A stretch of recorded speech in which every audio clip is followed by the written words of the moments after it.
Here goes the intro. Welcome, everyone. I am Nathan. He is Raymond. And we are the Supergirl Brothers from another mother. Welcome, everyone. I am... There we go. Now we can begin. The intro now. Welcome. Today we're going to be talking about my adventures with Superman. And we have returning guest, Joseph Holmes. Woo! Now Hello. officially a recurring guest. Because, you've been in a couple of our episodes now. And believe it or not, you were here for the first time about 2 years, 8 months, and 3 weeks ago. For the first time in the podcast. And essentially, the episode that you were on was called, the first one that we released was Nerdy Stuff with Joseph Holmes. That's what gave me the idea to create the nerdy stuff we watched. Because I was like, oh, what if we just talk about nerdy stuff with people? I talked with Nathan about it. We made the podcast within the podcast. You got invited then to be part of the Superman conversation. We also talked about Guardians of the Galaxy and Teenage Mutant Ninja Turtles.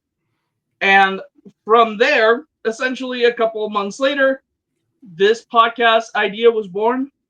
And essentially what I'm saying is thanks to you. And according to the fee of this podcast, you've been here about 3 different times, even though it's just a split episode. Though you've been here for 3 different times, and this is your 4th. So welcome back. Thank you. Glad to be back. This is definitely the stuff that I can talk about extremely easily with very little prep, and so I always enjoy that. I'm also glad to, get credit for inspiring this, even though the story is essentially. So I had an idea, which inspired another idea that I use later. You're just so inspirational, Joe. I can, yes. You're his muse. You're a musing. That's I'm what glad it to is. be somebody's muse. Yes, that works for me. I mean, without you, I would have never thought about it. So it's like, it's community, you talk with other people and then they inspire you to do something else. You guys are really fun to talk to. Thank you. I'm glad to hear that. So before I start, I do understand I'm going to be critical in this episode a bit. Because the difference between... I really like media in general. Nerdy guy. Love to enjoy it. Love to consume it. I am not very critical with a lot of what I consume. I enjoy it. I like it. That's it. But when something is an adaptation for me is when the problem begins of me criticizing it, because it comes from a place of oh, I saw a better version of this done before, and this is not doing it the way I saw it before. It comes from a place of pre-established knowledge of something I've seen before, and that's why I criticize it. That's the same reason why that episode of Sonic, even though I really liked the movie, was very critical. It was because it was based on one of my favorite games, and they didn't go all the way into the idea, and it was kind of halfway there, and that's why I criticized it so much. Hot take: Tom should have died.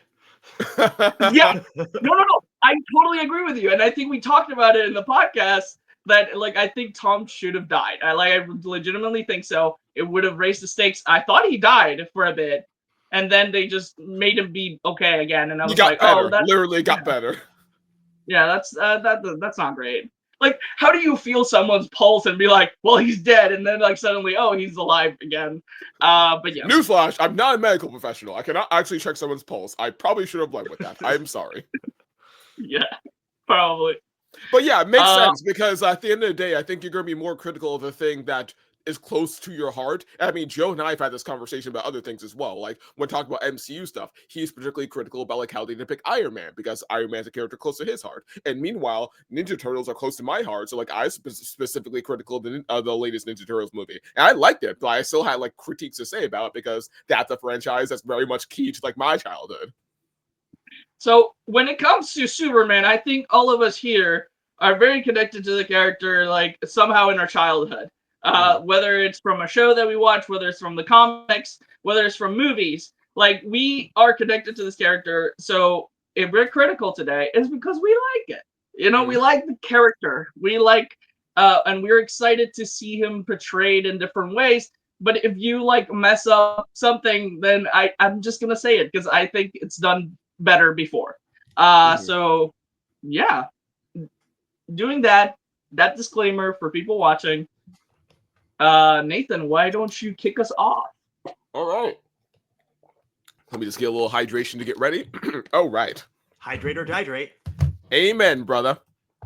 All right, so let me start by reading off this handy dandy doc that Ray so kindly prepared. All right, My Adventures of Superman Season 2, developed by Jake Wyatt, Brendan Kloger, apologies if I mispronounced that, and Jesse Campbell. Jake Wyatt is known for also working on Pantheon and Steven Universe. Brendan Kloger is known for Son of Batman and Young Justice. Josie Campbell is known for She-Ra and Shazam, along with doing a tie-in comic for My Adventures of Superman. Okay, Episode 1, More Things in Heaven and Earth, written by M. Willis. The opening of the episode starts with a dream of Krypton. Clark Kent begins experiencing a vivid dreams and his dreams of Smallville, He sees memories of his Earth parents, Lois and Jimmy, and a strange alien landscape. The dream ends with a vision of Jor-El, or a holographic representation of his Kryptonian father, who warns Clark of another Kryptonian and an approaching danger. Clark wakes up rattled by this cryptic encounter. Skip ahead to the Daily Planet. Lois wakes up at her desk, visibly worried about her father, who hasn't returned any of her messages. Jimmy Olsen, now rich thanks to selling his Flamebird channel, makes a grand entrance, passing out expensive Valentine's Day cards to everyone in this office. A comedic touch is added with an on-screen counter that keeps track of how much Jimmy spends in each episode, his generosity already burning a hole through his bank account. Clark is planning a simple Valentine's date with Lois, but co-workers suggest he should do more. Editor Perry White bursts in, upset that Vicky Vale of the Gotham Gazette is scooping them on major stories. Lois brings up a hot lead. Her friend Hank Henshaw at Star Labs has info about a mysterious meteoroid that vanished over Antarctica. So skip ahead to Star Labs. Clark shares his Valentine worries with Jimmy. Jimmy runs into Alex, a former assistant to villainous tech mogul Anthony Ivo, now unemployed. Jimmy encourages Alex to reinvent himself, which I'm sure will go great later. Lois learns the meteoroid was lost near the South Pole. Clark suspects it may be a ship or another piece of Kryptonian tech. Thanks to Jimmy's bank account, they immediately charter a private jet to investigate, causing the spending counter to jump again. Skip ahead to the Antarctic. At the crash site, Clark is drawn to a location where he meets the Jor-El hologram again, now speaking English. Jor-El reveals shocking news. Krypton was destroyed not by natural causes, but by an alien invasion. He also tells Clark about his cousin Kara, sent to Earth by her father, Zor-El, in a separate pod. Meanwhile, Lois and Jimmy follow Clark and enter the ship. And that's when Task Force X attacks. Jor-El warns of intruders, Lois and Jimmy, but it's too late. Amanda Waller and Deathstroke arrive, leading Task Force X to seize the alien tech. A tense standoff ensues, showcasing Waller's growing threat this season. Clark defends the ship, but in the struggle, the Kryptonian craft activates and transforms into the Fortress of Solitude, hidden in the ice. The transformation takes its toll on Jor-El's hologram, who begins to degrade. Before fading, he offers Clark encouragement and guidance, deepening Clark's emotional bond for his alien heritage. This is a pivotal moment for Clark as he begins to understand the larger forces at play and the legacy he's inherited. Then finally, after the chaos of the day, Lois and Clark finally get a quiet moment. Though his Valentine's plans were simple, Lois appreciates the thought and sincerity. The relationship continues to develop with tenderness and authenticity, even as threats loom. Then the final notes from the episode would be that Jimmy's wealth and Flamebird status become a recurring comedic plot-driving element during the course of the season, with the spending counter adding unique visual gag throughout it. The episode sets up major plot threads: Kara's arrival, the true cause of Kryptonian's fall, Task Force X aggressive activities, and the emotional tyranny of Clark embracing his dual identity. And yes, that's all we have for episode 1. So what else do you guys have to say about episode 1? So I'm gonna start with you, Joseph, and then I'll go because starting these couple episodes 1 and 2, I don't have a lot of notes on that. So go ahead. Yeah. What's really cool about this season to me is, I've talked about this before, but everything that I liked about the first season is here in the second season. And so much of what I don't like about the second season is either minor or like made smaller or non-existent in this season. And this episode, these first 2 episodes actually really play into what I like about this series, because it's driven by the characters' personalities and their desires. It's very much, what's the plot of this episode? It's Clark wanting to impress Lois with a date, and then also wanting to discover more about his alien heritage. Mm-hmm. And, you talked about, like, we all have a connection with Superman. Like, one of my big connections growing up is, one of the defining versions of Superman for me was the Bruce Timm version in Superman the Animated Series and the Justice League. And I love that version. But one of the things about that version is that it was very plot and antagonist driven. So, the average episode is Toyman wants revenge against Bruno Mannheim. Lex Luthor wants to destroy Superman. Mxyzptlk wants to annoy Superman. And then Superman reacts to that. It's like, okay, I have to stop this, or I have to fight this. I have to defend myself. And the way that Superman would do that would be entertaining, because he's got this combination of aw shucks farm boy and I'm too old for this crap, especially in Justice League. Yes. And that would be entertaining, but he really would be playing like the straight man to the antics of other people who would be, whose desires would be driving the story, which is, again, I think probably why my favorite episode of the old Superman anime series is the Mxyzptlk episode, because it really plays into, you have this insane cartoon versus the ultimate straight man. But again, right here at the beginning, they're making sure you're saying, okay, these characters and their personalities are driving the story. Superman wants to be a good boyfriend to Lois Lane, but then all the other characters in the Daily Planet say, oh, no, Clark, you have to do it this way. And Clark's like, wait, do I? Is this, am I going about this all wrong? And so the fun of this series is, what are the characters going to do next? And how are they going to, and the villains become obstacles to the heroes getting what they want. Yes. And another thing we'll get to a little bit later is, again, one of my main criticisms of the first season was that a lot of the conflict between Lois Lane and Superman for me was a bit contrived and annoying. Whereas this, it's like, oh, the problems that they're having are like normal relationship problems, and they're handling it like adults. Again, even when it goes bad for them and they have real conflict, which gets later in the season, it's conflict between adults, not like overgrown children. So I guess sort of like those. The other things I have kind of is, there is an interesting aspect of like the second season doing like slight retcon-ish stuff with the first season. So like the first season, it's like, oh my gosh, there's an implication that there's a lot of Kryptonians left. Yes. And then it's like, no, it's just used to. We're not going. We're going to back up on that. And then there's yes, we use the word Neil, but it's also not Zod, so don't get any big ideas. Right. Yes. So like exactly, so a little bit of that, and then of course with what's it called? Like Jimmy Olsen be like, oh, here's a new status quo change with him being rich. It's like, okay, we're going to get rid of that pretty quickly because of the counter going at the end. Yeah. So that's again, I don't think it's bad, but it is interesting to note. There's like this slight retconny stuff that happens at the beginning. Those are my main notes for like the first episode. Yeah, and that's a good point about you said about Superman and the Justice League compared to this. He's a more static character in that compared to this one where he has more driving goals and desires. I feel like compared to Superman, the Justice League Superman, the only time he really got challenged philosophically as a character and had some development as a result was probably the Cadmus arc. But like this Superman, he's being challenged left and right when it comes to like what he wants and what he desires and what he stands for. So yeah, that's a good point. I love the fact that you like. I love the fact that I dislike this season more. Like you like the season, I like the first one more, and I dislike this one because of the things you just mentioned. So it's so funny to me. It's so funny to me because to me it did not the conflict, and I wrote it here. And it's the first thing I wrote down because like this is my problem with the season is unnecessary interpersonal tension.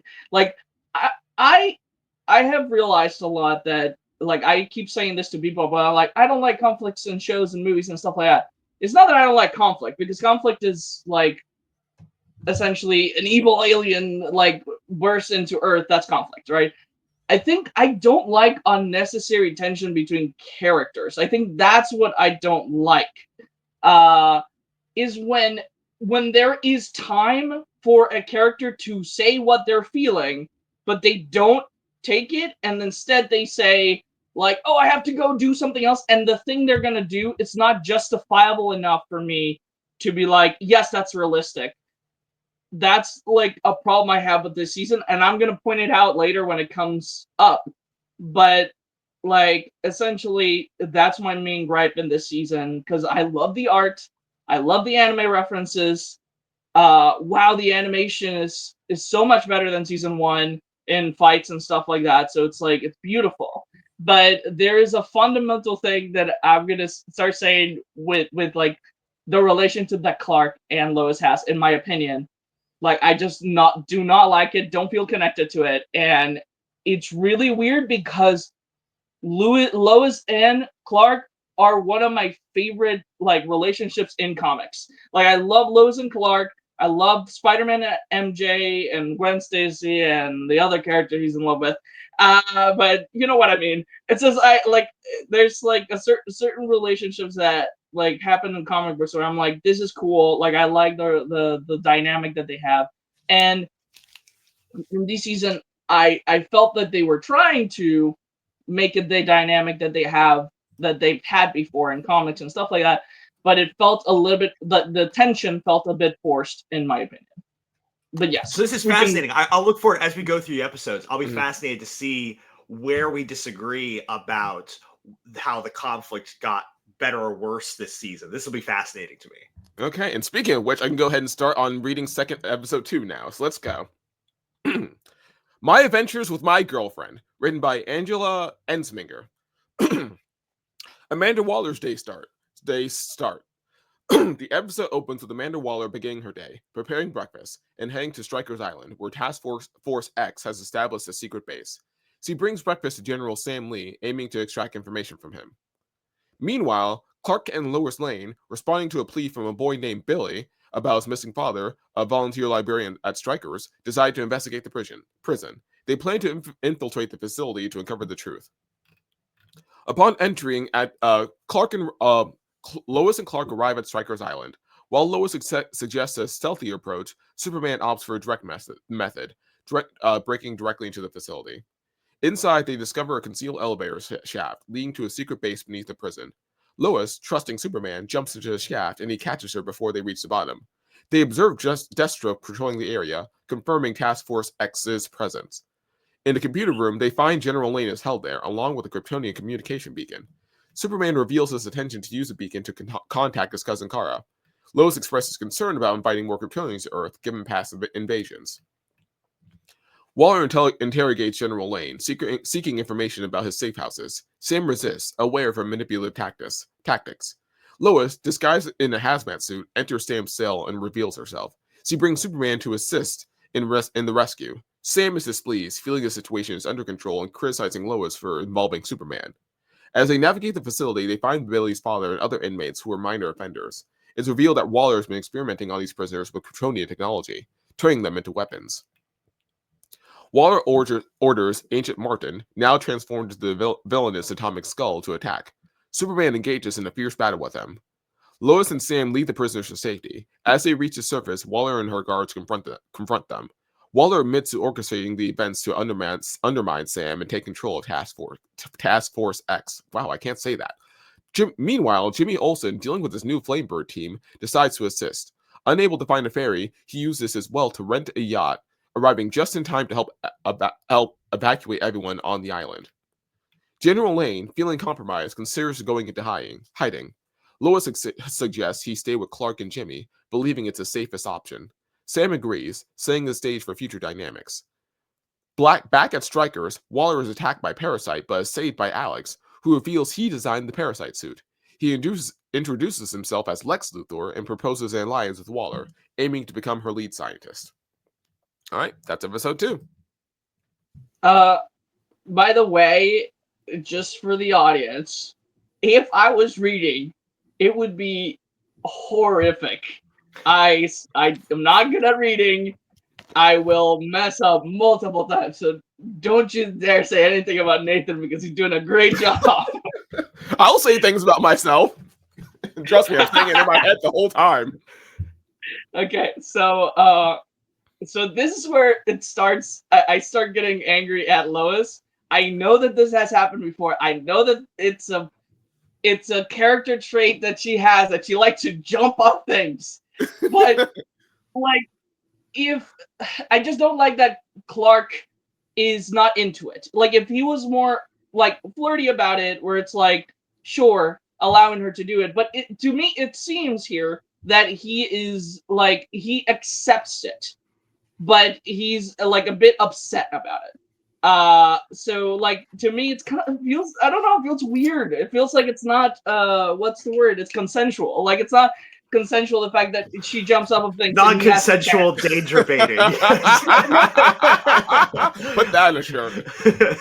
And that's fascinating because I got the impression that he was flirting. Like, yes, he doesn't like fully isn't on board with his girlfriend jumping into danger, but he didn't seem all that upset about it compared to like say first. Yeah, I mean like, that's the thing. I got kind of like completely the opposite impression about it. So go ahead, continue with it. No, I'm interested. Yeah, I think that Clark is very much because of his trauma of not being left and stuff like that. Like, he believes he's an alien, he's different. At some point, someone's gonna leave me. The same way that Lois has the same fear. They both have the same fear. Very like there's a connection between them that's really good. Like, they both have basically the same fear. I think that sometimes he bends over for Lois when he doesn't like something that she does, and he automatically accommodates. That's very human, and I really like that being shown in the show. But at the same time, it makes me kind of hate Lois. Like I like that Superman is able to, like, is a person who's able to accommodate to his partner essentially in that moment and flirt, because he does flirt afterwards. Like, but before she does, like, she says, "I'm gonna jump." He's like worried about it. Like, no, don't do that. And then she jumps. And then he's like flirty about it. But like, he clearly didn't want her to jump. So that's my problem with that scene. Okay. It's like the order of operations pretty much, where like the flirting should come first. I guess it's interesting to me because, again, the first season, I agree with your point that like the whole thing of Superman kind of being a doormat for Lois and letting her get away with stuff is annoying to me. But that was way worse than the first season, where like he had very. But totally the thing agree with you. But I think, but in this one, but in this one, that kind of dynamic for me is transformed into kind of like just normal boyfriend girlfriend stuff, where like in a normal relationship, there is things about your partner that kind of annoy you, but but there are other things you like about them so much that you kind of, it's like, okay, fine, whatever. And so the fact that they're taking this trope of Lois, like, getting into trouble and Superman saving her, and turning it into a thing where it's like, yeah, Lois likes to put herself in danger because that's how she does it. And she likes Superman, and she knows Superman's going to save her. So she kind of plays into that. And then Superman being like, I really don't like Lois being in danger. And this is a little bit, like this is kind of frustrating to me, but it's also frustrating in the way that like, I still love her. And so making that as, again, especially as they're starting a relationship, like this is them actually for the first time as a couple, their rough edges kind of moving around each other. It kind of, to me, justifies those annoyances of them, of saying, well, this is just the kind of annoyances that they're growing to understand about each other that any couple would have. Again, when first time I really bought the Clark Lois relationship in this show as like, oh, them as a couple, is when she's saying like, okay, we're gonna go undercover and we're gonna go, and I'll be doing all the outfits montage, and then Clark standing there being like, okay. And I was like, okay, like this is we can just fly in. We can do it right now. We can do it, yeah. We can just, and so that to me, was what I liked about it. It really did feel like two characters who are growing in their relationship, their rough edges kind of figuring each other out, their dynamic, and finally like going on an adventure together as a couple. I will say that, and of course, then when you add, again, it's another thing I love about the show, her dad into the mix. This is literally the first show that decided, hey,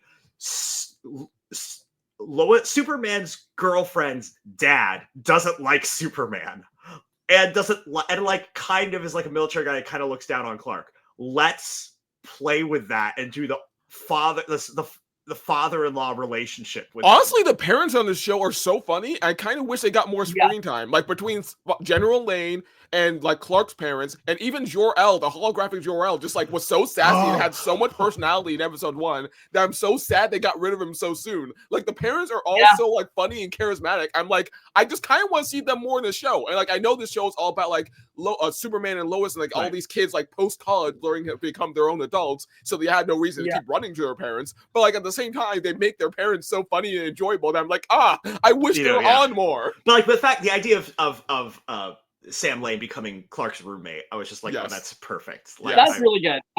I really enjoyed that. It's really funny to me. My favorite moment in this episode, talking about like how funny Sam Lane can be, was that moment we mentioned during the summary where like Lois comes in and it's like, Dad, I'm here to save you. Oh no, and I brought Superman. No. It's so good. Yes. Yeah, I had to rewatch the show to do this because I realized that I had not watched the last episode. I was like, okay, I'll rewatch it all then, and I'll watch it all the way to the last episode. So I have it fresh in my mind, and yes, it's so the show's comedy is really good. It works for me because it feels very human, and I was so happy to learn that someone who worked on Steven Universe is on the like roster here. So I'm like, it checks out. That's why I like this show. It's like, but yeah, I think it's fascinating to me. Though, because I can see it now that I know that I can see the moments of like friendship and like we have to save the world and stuff like that, and talking is the answer, not fighting. So it's like that's villains being reformed and with the heroes. Yeah, that's very Steven Universe, and I was like, okay, that I understand where like, and I like it because it's beautiful, right? That I think that our culture is moving forward in like cyclically, but it's moving forward to kind of once again accepting that people can be redeemed and that you don't have to just show a bunch of superpowered people or violence to solve issues. And I like that. It's kind of like beautiful that society's like writing that again. Like, I like that. I will say one thing just briefly that is, because I'm talking about like the things that I like versus dislike about the show. One of the things I dislike about the show that does pop up in this episode, again, it's not as bad as it was in the first season, is kind of the flattening of many of Superman's villains. Yeah. Where it's because, again, I talked about this with Livewire last time, where it's like Livewire, again, is one of my favorite Superman villains because she is a troll. Like she's being a villain for the attention, which is like so relevant today if you've ever been online. Like there are people who exist to be bad people because they get attention. And so I love, and then they just flatten her into like, regular, ambiguous, strong female antagonist person. And they do that again. And they do that again in this episode with Atomic Skull, where it's like, he's kind of this obsessive hero fanboy who becomes a villain, and he's like interesting in that way. And here's like, oh, he's just a guy who got, and again, they make up for it because the villains they do well, like, are really good. Mhm. But there is this kind of thing of like, man, you have these incredible characters and now they're just generic. Of course, again, the trade-off is they do the heroes really well. So, you know. Mhm. By the Okay. way, this should have been said from the top, but spoiler alert. We always forget to do that until like 20 minutes into the episode. Let me read out the entire episode for you. By the way, spoilers. Okay, speaking of which, let me read out episode 3. Full Metal Scientist. The episode begins with a dramatic fire engulfing an apartment building in a metropolis. Superman arrives just in time to save a man trapped inside, Silas Stone, who introduces himself briefly before Superman rushes off to assist others. During the rescue, Superman exhibits a new ability, a glowing aura that extends around both himself and Silas, allowing them to pass through the flames unharmed. Aura farming? Unbeknownst to Superman, Livewire lurks nearby, having orchestrated the fire as a warning. She confronts Silas, threatening his son's safety unless he deletes incriminating video evidence from his phone. We were this close to not having Cyborg at all. Back at Clark and Jimmy's apartment, tensions arise as General Sam Lee continues to hide out, creating friction with Clark. Sam's disdain for Superman is palpable, and his presence complicates Clark's efforts to maintain his secret identity. Meanwhile, Jimmy Olsen struggles with his new role as a head of Flamebird, managing a team that includes the enthusiastic yet inexperienced Flip, who's eager to take on field assignments despite being only 11 years old. Amertech, a tech company, holds a press conference to unveil its latest innovation, Metallo, a weaponized robot powered by the unstable Amerifusion energy source. CEO Thomas Weston introduced the technology, but abruptly ends the conference when questioned about the absence of lead engineer Dr. John Henry Irons. Lois Lane and Vicky Vale engage in a competitive battle to uncover the truth behind Ameritech's operations and Irons' whereabouts. Lois and Vicky's investigations lead them to discover that Ameritech has been conducting unethical experiments using their Metallo robots in ways that endanger the public. They find John Henry Irons in hiding, who reveals that he was forced to go along with Ameritech's plans, but now seeks to make amends. Together, they work to expose the company's malpractices. As the situation escalates, the Metallo robots go rogue, threatening Metropolis. Superman teams up with Dr. John Henry Irons, who dons a prototype suit of armor to become Steel.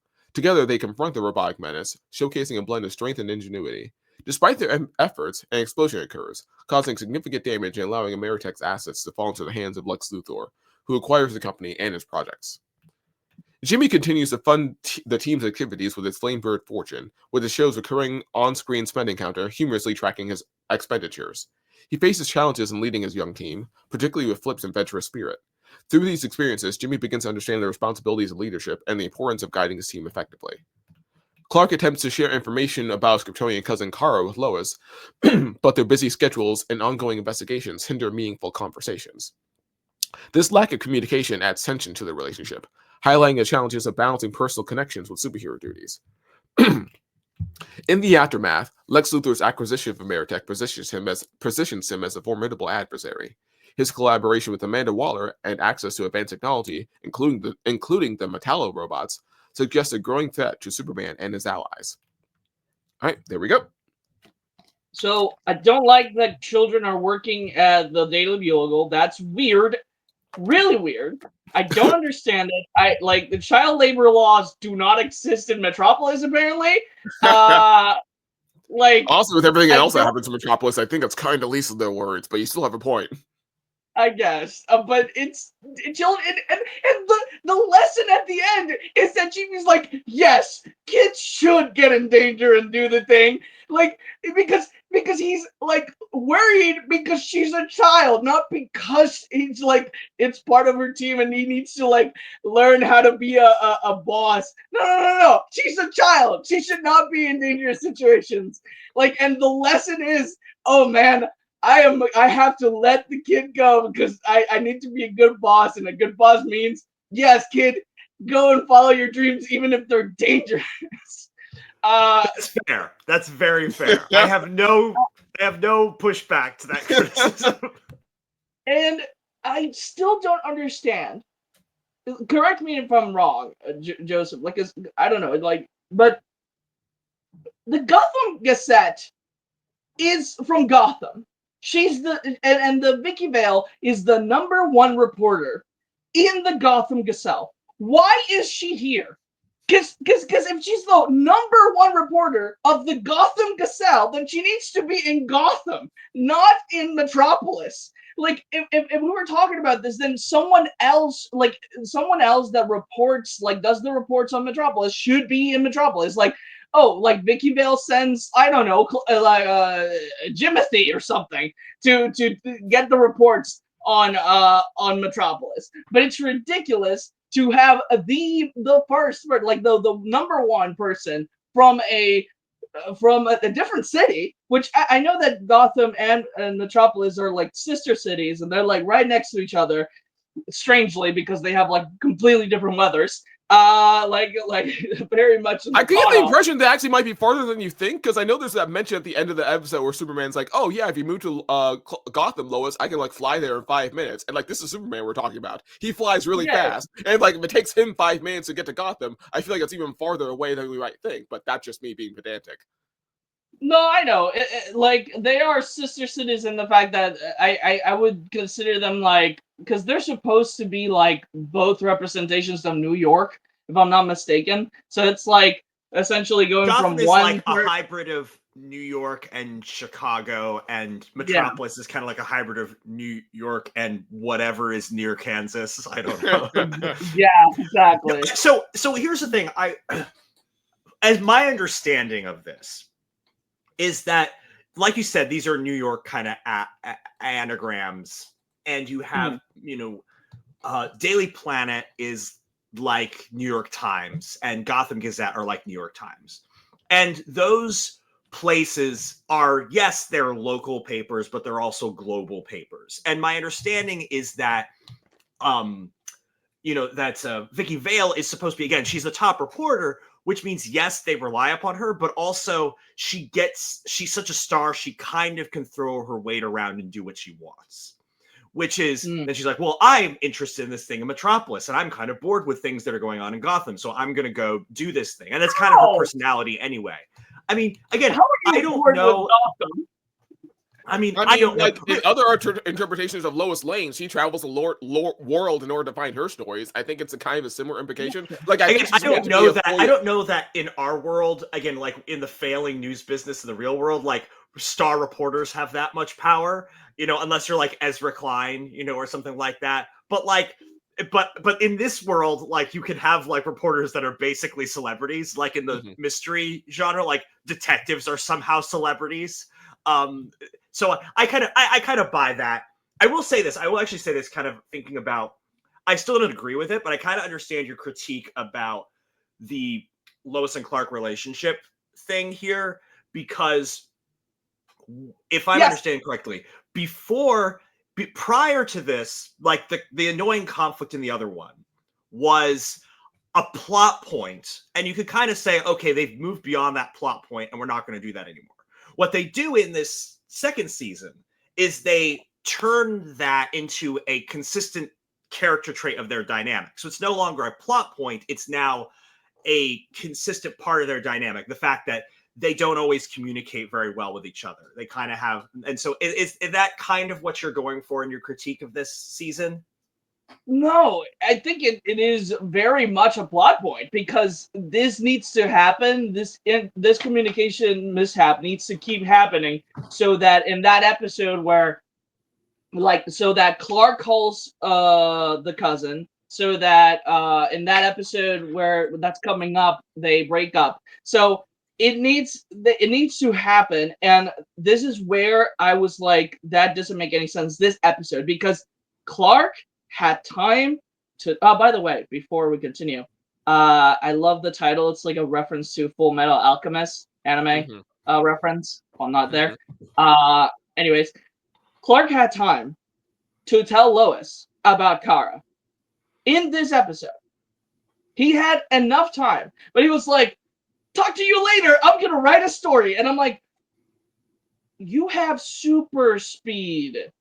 Why can't you just tell her now, then leave and write the story? Also, they have phones. And in this episode, they show us that that Lois is writing the story on her phone. So what, like, Okay, so why?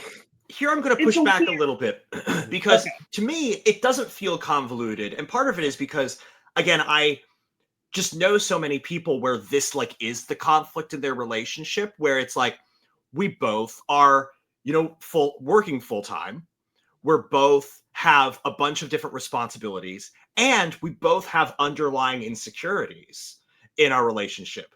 And these are underlying insecurities that they have set up and spent time with, that he's like, I want people to like me. I want her specifically to like me, but I'm afraid that people are that there's a part of me that is not likable, and I have to prove myself in that way. And Lois has her same stuff. I'm afraid of people leaving me. And so in a sense, they're both saying, I need you to essentially take and prove to me that I can trust you before I say something to you. And again, it's not that any of those one things is driving it. It's all of this together. Because again, if Clark was not quite so busy, he could find a way to kind of like build himself up to talking to Lois. Or if he was just busy, but he wasn't insecure, then he could immediately say, okay, this is a thing that I want to tell you. But it's the insecurities on top of the kind of busyness that make it difficult to have these really important conversations with each other. And that's a very realistic problem to have through the course of, again, working professionals who have very busy lives and in the big city, and also very deep-seated, you know, parental and acceptance issues. It's very much a reason why a lot of people can become workaholics, because they're so insecure that they have to like rely on their work in order to hide those insecurities or ignore them until it reaches a breaking point. So in fact, it would have felt unrealistic if they hadn't been dealing with this stuff all throughout the season, and then it comes to a head where they confront that issue. Okay, I just don't think the excuse is good enough for me, because Superman can be so okay. Superman saves people in different countries all the time. Why not that? Why not make the excuses something that is world threatening to, or not world threatening, but like someone is in danger, so he avoids having the conversation because he keeps having to go and save someone else. So the particular excuse used, if I have to write this paper, write this thing, is a bit weak. But fair enough. I think that's a fair enough critique. Yeah. I don't like it because he did have time. And I understand where you're coming from the like it is him also not wanting to have the conversation. But I don't think it's portrayed that well in that particular scene, if that's the case. Because it doesn't seem like he doesn't want to have the conversation in that moment. Like, he just, like, legitimately is like, Eureka, I have the idea of the article, which, like, they don't mention he had to write an article. Am I crazy? No, I think Perry gets on him, because I think what happens was he forgets that he was behind an article, because I think Perry texted him, and so he immediately went to go write the article, and then he like couldn't figure out, and like, yes, he even mentions, yes, I have speed reading, I can do this quickly, but then it was like, oh wait, I had no idea for this article, so what am I going to do? And so then he just spent the rest of that previous sort of like bemoaning his situation, because he wants to work but just could not find the inspiration to work. Which, as a working professional in New York City, this is extremely lame, but that is extremely realistic. As somebody who makes his living off of writing, it's like, oh my gosh, I have a deadline for this right now, and I have no idea what to do. But if you have super speed, like, deadlines don't matter. But like, he had no idea. But that's the thing is, if you can write it really fast, that's fine. But if you can't figure out how to actually tackle the subject in the first place, there's no time, there's no speed, doesn't help with that. It's like that's the point they were trying to make, at least in that quick moment with Superman.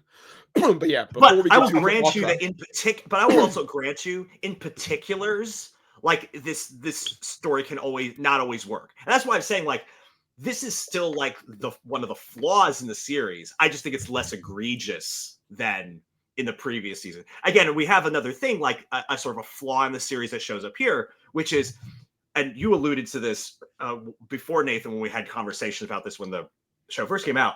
Lex Luthor takes like speed runs his villain arc in this. Oh yeah. Yep. And that's something that they do, again, because it's like they have 10 episodes Mhm. to do storylines that really should take like 20 episodes. Yes, they want to do all the things, but they don't have time. They only have time And for like a third of so the like things. Lex Luthor, and again, like Superman Lois's relationship for the first season, we talked about this, like should have developed a little take a little longer so that she had more reason to be mad at him for not telling He her. figured out his identity in like one episode. Yeah, and then this case with Lex Luthor, it's like he just like straight up becomes a villain like immediately, when maybe it was could have been a little bit more gradual. But even so, it's less egregious because we didn't know him as well. It's like the fact that he could have a big turn in that arc is not that big a deal. But it's a thing that does show up. I do agree with you that it happens really fast. I think he was already a villain. I think they just, didn't in paint the a picture clear enough of like why be a villain. He just kind of like is very passive in a lot of senses. But also, we should probably keep going just so we don't get too off topic just right away. So let me get to episode 4 and we can build on that more. All right. Two lanes diverged.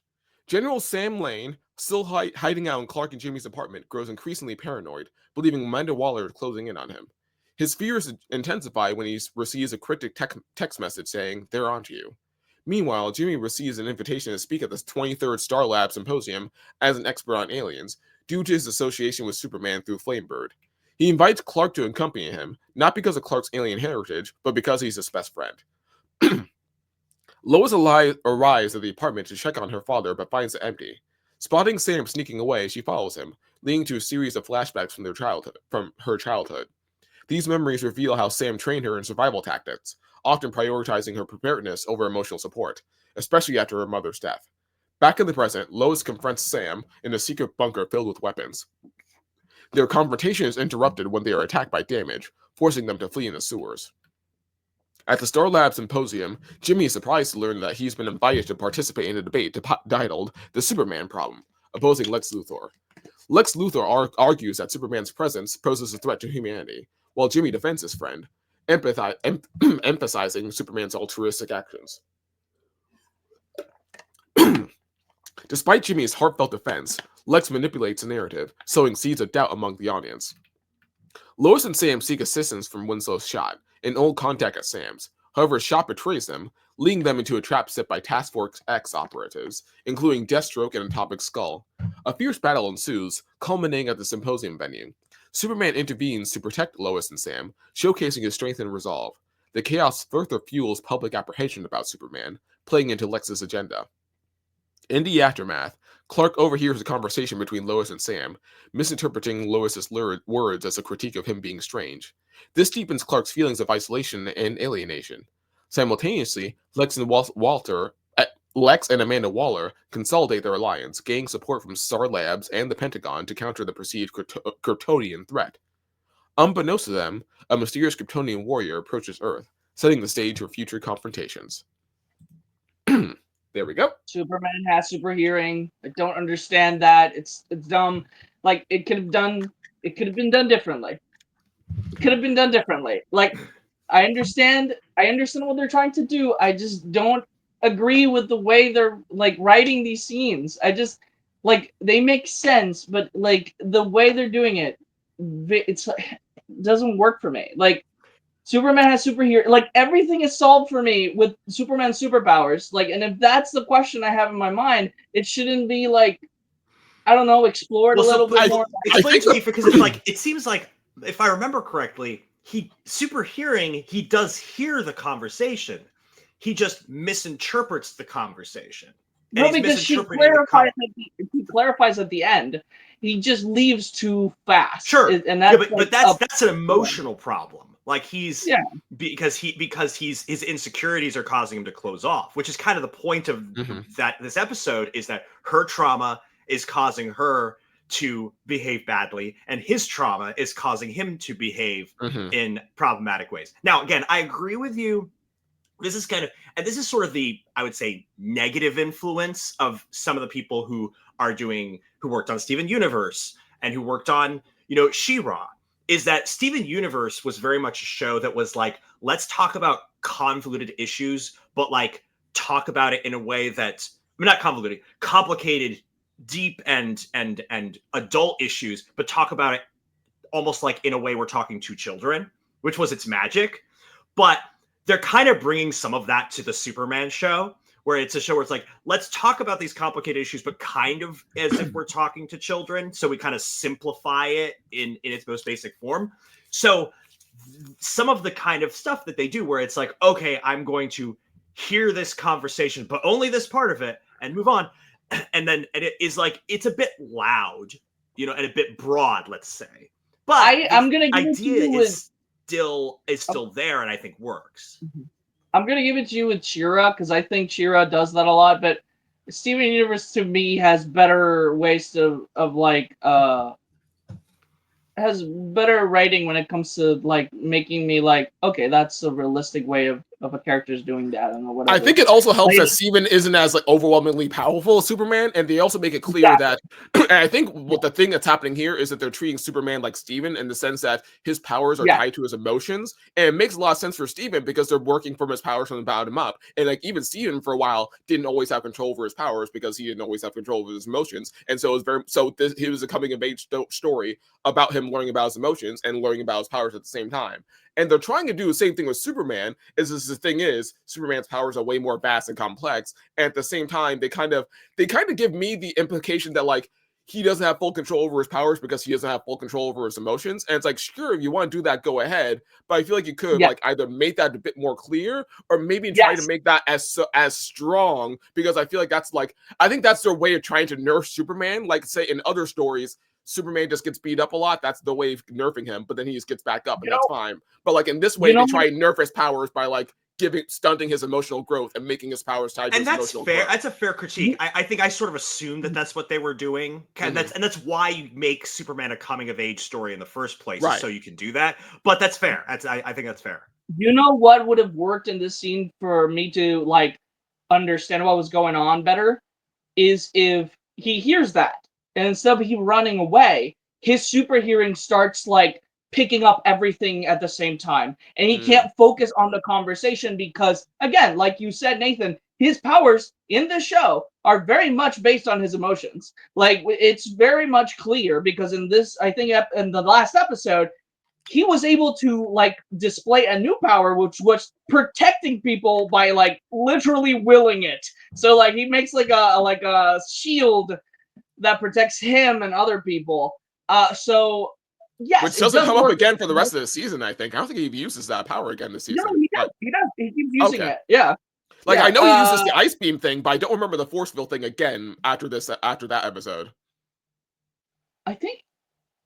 I could be wrong, but I think he did use it later. But I would have. Yes, like give me more of why his like something about his powers like not working or something that would have like made the scene work for me, because I'm like, okay, his super hearing is off right now, so he can't like hear the full conversation. Makes more sense. But yeah, I think great episode by the way. Yeah, you bring that. I mean, again, it goes back to your point that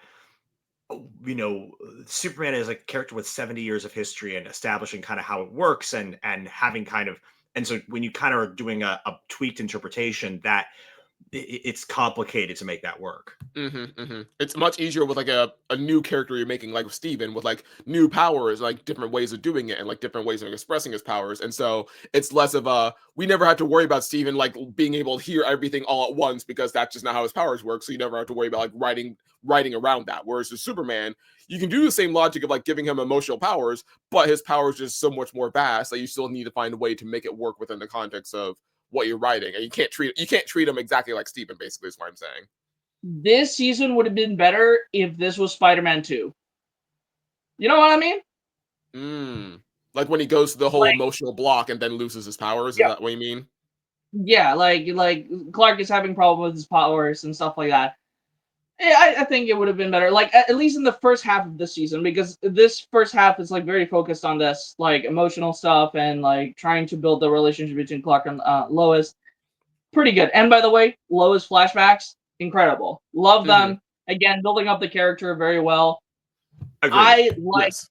this Lois, but at the same time, I don't like her all the way. Like I think I don't know. There's like a thing that I'm trying to like, and you, Joe, like this conversation is helping me kind of clear some stuff up. So I like it. I like having this conversation because I always like it helps me like rethink my thoughts, and so I'm kind of like Totally, agreeing with you a little likewise. bit more. And like Yeah. speaking of her flashback, I think what I like about is, to me, I feel like it really helps blend together well, like the fact that they changed her race in this and how much they're able to like tie her new race into her identity without a way that feels super forced. Because like I like the idea of like, yes, of course, obviously she has a military dad who's already like in the prior interpretations is already like emotionally stunted and not always there for her, and that's always been that sort of stress. But I like the fact that they add on to that in this case by also making her Korean, because as far as I'm aware, a lot of Asian kids also struggle with that thing with their parents, where their parents can be very Spartan, very emotionally distant, very much not there for them, even though their parents mean well. They're just trying to help their kids like stay strong in a very draining world and like teach them like how to survive on their own. And so like it feels like a great dovetail of like both sides of like a parent, both types of parents trying to do what's best for their kids, but not really knowing how and not really being emotionally available. So it's like it felt like a good connection. It made sense to me.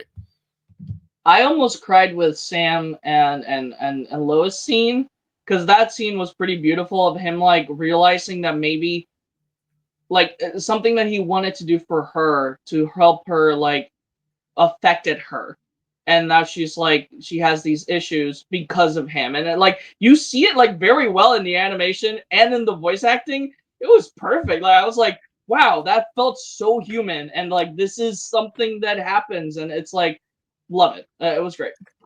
Mm-hmm. I also have to say, one retcon that I really did like that they did this season was not emphasizing too much the Lois and Jimmy being afraid that Superman is going to turn evil in the from the multiverse thing, because they set that up very hard at the end of the first season, and then I'm glad that they kind of downplayed that this season. And it kind of like still carries on with Lois being afraid of Kara. So I like the fact that it still continues the continuity of like most Kryptonians are evil, we shouldn't trust them. Clark is special, and that's like her mindset right now. And she like is a little bit like a species, but yeah, there we go. She's very much got the he's one of the good one mentalities. Yes. Yes. Okay, next episode. Most Eligible Superman, written by Josie Campbell. The episode opens with Clark and Lois attempting to discuss recent tensions in their relationship. Their conversation is interrupted when Perry White assigns them to cover Metropolis's most eligible bachelor and bachelorette contest, as Superman has been named a finalist. Cat Grant insists on joining, claiming she knows Superman's secret, which unsettles Lois. Meanwhile, Jimmy Olsen, feeling guilty about his role in the previous episode's events, is trying to reach out to Clark. He saves a young woman from being hit by a truck. She introduces herself as Kara and is searching for her cousin. Jimmy, intrigued by her, offers to show her around Metropolis. At the contest, Superman participates alongside other finalists, including Hank Henshaw and Silver St. Cloud. Superman's interactions, especially with Silver, make Lois uncomfortable. Cat Grant speculates that Superman is dating one of the contestants, further fueling Lois's insecurities. Jimmy continues to bond with Kara, introducing her to ice cream and sharing his feelings about his strained friendship with Clark. Kara reveals she's searching for her cousin, whom she believes is a warrior. Jimmy decides to take her to the contest, hoping she might find him there. After the contest, Lois confronts Clark about the relationship, expressing doubts and revealing an offer from the Gotham Gazette. Clark admits to activating a Kryptonian beacon in hopes of finding someone like him. The conversation is interrupted by Kara's arrival. Kara, feeling dismissed by Superman earlier, confronts him, revealing her allegiance to a new Kryptonian empire and its leader, Brainiac. She demands Superman join them or face consequences. A battle ensues, during which Superman discovers a new power, Ice Breath. Despite this, Kara overpowers and captures him. Yeah, the Kryptonians in this interpretation are drinking that Viltrumite juice hard. Yes. Okay. I love that. That's exactly the reference I was gonna make. Is the fact that they essentially like took Invincible's plot and was like put it on Superman, essentially. but the whole race was wiped out, so there's only like 2 or a couple of ones left. So like I like that. Also, love Jimmy. Jimmy's my favorite character in this entire show. He is incredible. I like, you know what, like this is one of the things that I always say. I don't care if characters change races. I don't care if you write them well. And he's so charismatic. He's so good. Like, it's great. Like, I love him so much. Like, he's one of like the best characters. He's very like emotionally mature. Like, he's like responsible. I like, this guy is incredible. And every time I watch it, by the way, Nathan, I just just picture you because he looks kind of like you. No lie. Like, I want to be, and I'm like, oh my gosh, like, this is Nathan. Not like because he's like so chill about everyone else's relationship drama. Like, it's like, and just, you know, that level of kind of like balanced, emotional balance in the chaos. Because but he also has amazing hair, like me. Well, of course, that goes without saying. Yeah. No, Jimmy and Kara are adorable. Please give me a spinoff. I want a spinoff right now. Jimmy, like, My Adventures with Supergirl. Let's do it. Let's go. Let's go, because I am ready. I want it right now. What I loved about this. Go ahead. I just think they have so much chemistry. I've never thought about them being together in any other context, but this show made me like going like, yeah, let's do it. Because I know it happens in the comics at some point. Like in the like there's very, a brief like, thing in the comics. They also did like they kind of did hinted at it in like the Supergirl live action show, I think. But what's so funny is that I shipped them as a couple long before it was canon, because I was just like, because like my own fan fiction had Supergirl and Jimmy, because it just made sense to me. Okay, it's the inverse of Clark and Lois. It's, you know, and you have Jimmy, who is just such a chill, like, fun dude and humble. Like, it's like, yeah, I think he actually could like handle being, you know, dating like an alien goddess. And he would ground her. And I was like, so like when this was actually doing that, I was like, yes, this is what I've wanted to see for years. It made me so happy. And talk about references to other franchises. I also love how like they're really going hard to like establish him as basically the Krillin of this franchise. Like, speaking as a Dragon Ball fan, because Kara is basically Android 18 in this scenario, even just down to literally giving her outfit from the show. And Android 18 winds up with Krillin, Goku's human best friend and longtime best friend in the show. And so like, so Jimmy is just basically the Krillin here. Superman's best friend gets the cool waifu character right down to having the same outfit as her. That's why it's so familiar. I was like, why is this outfit so familiar, and why is it so good? And why is she so familiar? She is literally like her hairstyle and everything. She's basically Android 18. They knew exactly what they were doing there. One of the great things about this version of Kara is that, you know, one of the things that Supergirl has always struggled with is kind of like, and a lot of Superman's other super supporting cast has always struggled with, is what's their place in the Superman character world dynamic. And, you know, because it's like with Batman, it's like most of his like Robins or people have a defined kind of place. Even as they added Robins, it's like, okay, so Nightwing is kind of like the son of Batman who's kind of like a peer now. And, you know, then, you know, and like this is the aggro brother, this is the eldest chill brother, this is a smart brother, stuff like that. And so like when you have like, okay, you got Supergirl and you got Superboy, and you're kind of like, okay, well, what are they adding exactly? And this interpretation of Supergirl is able to do that. Okay, she's the alien who feels alien and feels like it's the Starfire dynamic. It's the whole, and so it's like that's what she's adding to this show as another color in the wheel of what we're dealing with, the themes and the character dynamics. This is one of the best representations of Supergirl because it mixes the new 52 version of herself with like original Supergirl, because she is usually in the original stories, she is usually a fish out of water, and then she integrates with the human Earth, and she's like trying to figure it out. While that's personally why I did not enjoy the Supergirl show in the CW, and I could not get into it because she was immediately integrated into society, and she was basically a female Clark Kent. That's what she was. She was a female Clark Kent. They couldn't do Superman, so they went like, let's do Supergirl and make her literally the female Clark Kent. Didn't like it. I didn't enjoy it. By the way, first Black Jimmy, so they started that, and then this show continued it. So and the relationship with this is so much more interesting than the relationship in that. Yeah.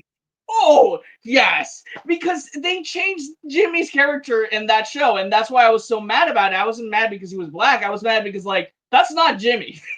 That's like he's true. Although I did like the fact that's like Jimmy is like the most uncool person in Metropolis, but like by comparison, he's the most cool person like here. Like that was kind of funny, but yes, he lost all his Jimmy-ness. Yes.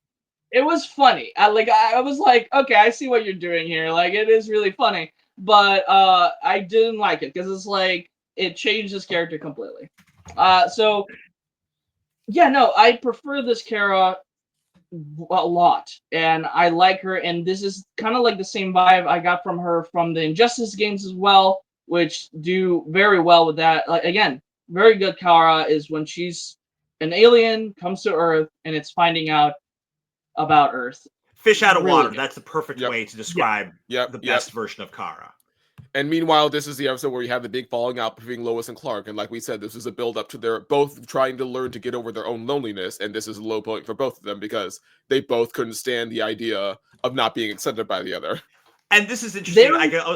I was thinking about their conflict here as I was realizing, like, going back through the episode, it's like, man, you know, part of the reason why I buy this so much is that, like, these are like some of the conversations like I actually have had with in my relationships. Yeah. Like, oh my gosh, like, wait, what do you mean you're breaking up with me? Like, what did I do? It's like it's like, well, you were doing this thing and I'm insecure about this. Like, but that's not how I meant it. And I'm insecure about this. And like, why are you not dealing with that? It's like, and it's like, oh, well, we both have trauma that we haven't dealt with. Okay. Let's just end it before it all falls apart then. Let's make it fall apart now as opposed to later. Let's talk about this. Come on. You know, like, Again, it feels very, at the same time, here's the two things. Feels very realistic from a human standpoint of me experiencing that, where it's like everything felt good and then suddenly we need to talk and we need to break up, and that's how it felt in the show. It was like everything was fine and then suddenly bam, this comes out of nowhere. Yes. What I don't like is the fact that this comes out of nowhere in a way, because it's like not the insecurities that's there. Like we've established it in the last episode and everything. I just think it's weird for her to feel I don't know if we've seen her feel like she doesn't deserve Clark before. Has that been established before? Because that was I feel like it's not even so much like not feeling like she deserves. I think that this episode is trying to set it up, but the implication I got is that they were trying to set up she's worried about she's going to get abandoned by Clark the same way she got abandoned by her dad, and they're trying to tie that to her. Yes, and she says that like later on in the season, but not like what this episode is implying in the writing here is that like she told Clark, don't say I'm with you, whatever. She sees one of the other girls like flirt with him in the stage. The other reporter lady's like there's no way. Like she literally says it. Like there's no way Clark would date. Superman would date someone like you. Because she's like, what if I am the reporter he likes or whatever? And it's like, well, there's no way Superman would date someone like you. So it feels to me like she is. At least the way it's like literally shown is that she felt we added like a new insecurity to her pool of insecurities of like, am I not worth being with this like I think that's person. still the implication of like the dad's abandonment issues, because from her perspective, a lot of the reasons why she might feel like the dad abandoned her was because she wasn't good enough, because her dad kept testing her, and that's what she kept getting upset about. I was like, oh, am I not good enough for you, Dad? Like, I keep trying to get better, but like you're testing me all the time, over and over and over again. So does that mean you're leaving me because I'm not good enough? Is that it? And I think that's what they're trying to apply here with Superman. Okay, yeah, I can accept that as an answer. That's really good. Yep, that fixes it for me, because it's a really good scene. Really good scene. Yeah, but like I do, I do agree that like it can still feel like it like accelerated very, like it went from 0 to 60, and I think again that's part of like the fact that they only had 10 episodes, so like the writing still has to like go at 100 miles per minute pretty much. But yeah, let me get to episode 6 here. The Machine Who Would Be Empire, written by M. Willis. Superman awakens aboard a Kryptonian vessel, having been abducted by his cousin Kara. She reveals her intent to rebuild the Kryptonian Empire and believes that by removing Clark from Earth, she can persuade him to join their cause.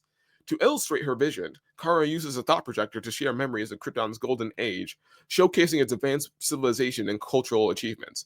Clark counters by sharing his own memories through the thought projector, highlighting his upbringing in Smallville and the love he received from his adoptive parents. Kara interprets these memories as evidence of Clark suppressing his true Kryptonian nature. During this exchange, Clark discovers Kara's collection of mementos from various planets, including a photo with Jimmy Olsen, suggesting a deeper connection from Earth than she admits. Clark persuades Kara to visit one of the planets she claims to have helped integrate into the Kryptonian Empire. They travel to Thanagar, only to find it devastated and lifeless. This revelation shakes Kara's belief in the benevolence of their mission. As they process this, Kryptonian drones arrive to escort them to Kandor, the last remnant of Krypton. Upon arrival, Clark is introduced to Primus Brainiac, whom Kara refers to as her father. Clark recognizes that Brainiac is not Zor-El, Kara's biological father, but an artificial intelligence that once managed Krypton's infrastructure.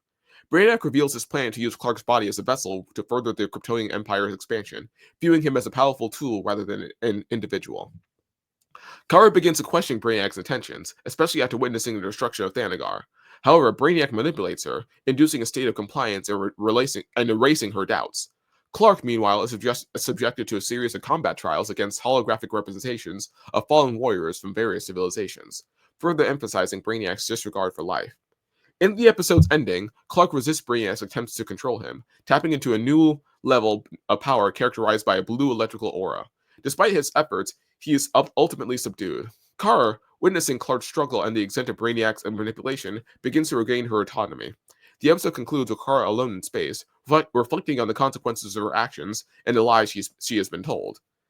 And then Jimmy and the others magically show up in a spaceship, which we'll get to next episode. Starting with this episode is where all my criticisms like got dropped. I'm like, this is great. I can't say anything else. It's incredible. I really love Clark and Kara's dynamic. It's such a wholesome relationship. Like that playing catch scene in space, I loved it. It's so sweet. It's so beautiful. Like, it's so perfect. Again, love this Supergirl. Want a spinoff because, like, I continue to love her. This version is incredible. Also love that there's a Green Lantern shown here, so expanding the universe. There's also Hawkgirl world, so awesome too.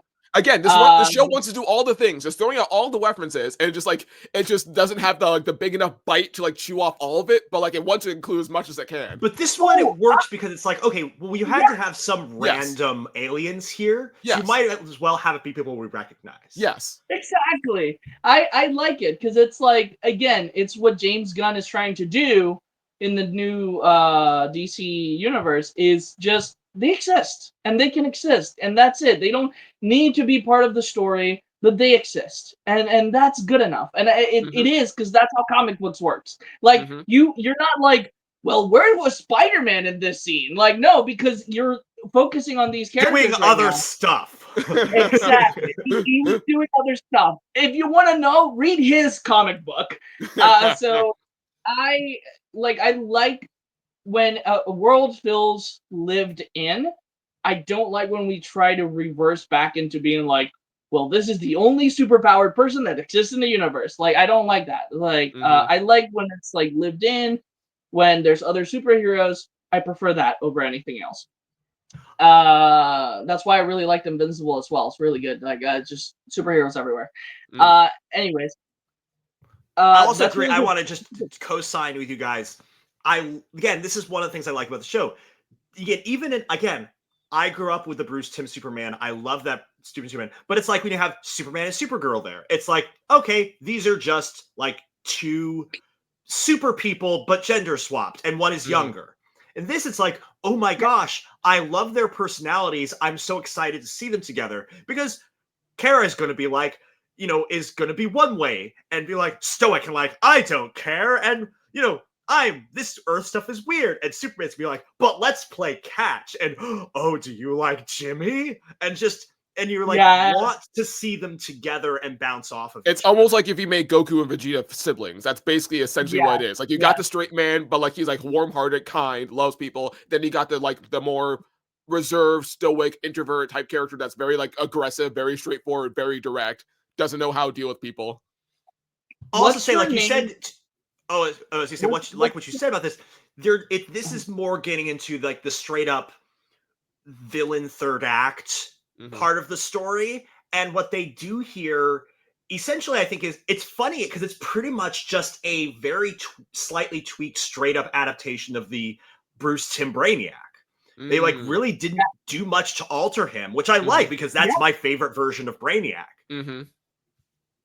This Brainiac is incredible. Don't like his design. But that's pretty weak. You're right. The voice actor does a lot of work though. Like the writing and the voice acting, like they make him so menacing. And I feel like they almost kind of understood that because the design doesn't really lend much to like show how menacing he is, but the voice does so much work to show off how menacing and personality he has. Oh, it's perfect. Again, if he had a better design, this character would be like top 10 for me. Like as the definitive Brainiac, Yes, because they just showed Brainiac in Harley Quinn, and that Brainiac was pretty accurate to the comic books, and I was like, you know what? Not a bad Brainiac. Pretty good. Not very villainous. Sorry. He is very villainous. He destroys worlds. But I mean, like, not very, like, theatrically villainous. Menacing, but very, very much, very good Brainiac. Meanwhile, this Brainiac is very theatric. Yes, and I love that. I love those two contrasting things because it's really good. Brainiac is a good villain. He's not used good enough sometimes in different media, but here is really good.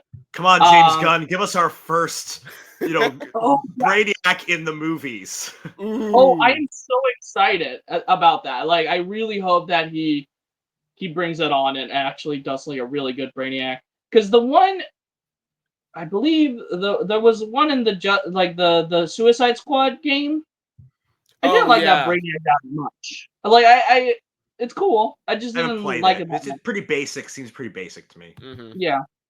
And by the way, just another thing, like you mentioned, Joe, really like that Clark and Kara are basically the same age. Like they are the same age in this show. Love that. That's a better dynamic. I've never understood the like confusing like she's older but actually younger because of time wabbly stuff. Like I'm like, why? Like it never like clicked for me why that was a thing just to be sci-fi essentially, but it's like I like this. Like I like them just being the same age and leaving at the same time from Krypton. Love that. It's perfect. Well, she didn't leave Krypton, but he did. But actually, no, they do say that they both left. It's just that I think she's just been with Brainiac this whole time. She's just Brainiac was captured her essentially. Is what I've understood. It's like he knew about what was going on. He's like, oh no, I'm not gonna let that happen. Let me interfere, pretty much. Yes. And then we get Jimmy's 11 or something like it. Olsen's 11. That's it. Olsen's 11. Oh, right. The episode opens with Amanda Waller holding a press conference declaring Superman an enemy of humanity. She introduces the Human Defense Corps, a new military initiative designed to protect Earth from alien threats. When a reporter challenges her stance by highlighting Superman's past heroics, Walter dismisses the concerns and has a reporter detained, showcasing her authoritarian approach to control. At Clark and Jimmy's apartment, Lois and Jimmy devise a plan to rescue Clark from space. They decide to infiltrate Star Labs to steal a spaceship. To execute this heist, they seek assistance from Livewire, a known mercenary. Livewire agrees to help for a hefty fee, draining Jimmy's remaining funds. Her partner, Heatwave, initially refuses to participate, citing the mission's dangers. Recognizing the need for technical expertise, Jimmy recruits Monsieur Mala and the Brain, two unconventional allies with experience in advanced technology. The team plans to infiltrate Star Labs by bypassing security systems and stealing the Amazotech jump drive ship.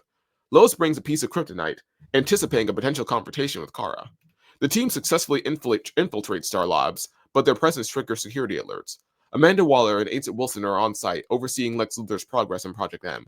As the team navigates the facility, they can encounter resistance from security forces. Lois and Jimmy become separated from the group and discover that the spaceship is incomplete. Lois expresses regret over her recent breakup with Clark, fearing she may never see him again. Mala and the Brain manage to complete the spaceship's assembly. However, as they prepare to launch, they are attacked by Metallo robots, reactivated by Lex Luthor. Just as the situation becomes dire, Livewire and Heatwave return, revealing that their earlier departure was a ruse. They assist in defending off the Metallos, allowing the spaceship to launch successfully. Livewire emphasizes the importance of fighting for love, inspiring Lois, because love is not for cowards.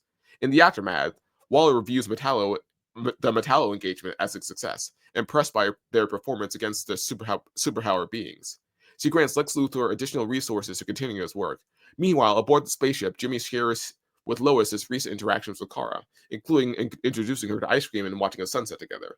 The episode concludes with the spaceship arriving in space, where Kara awaits their arrival. Really good episode. I don't have to say that much about this episode. It's just okay. Yeah, I was don't solid. like that.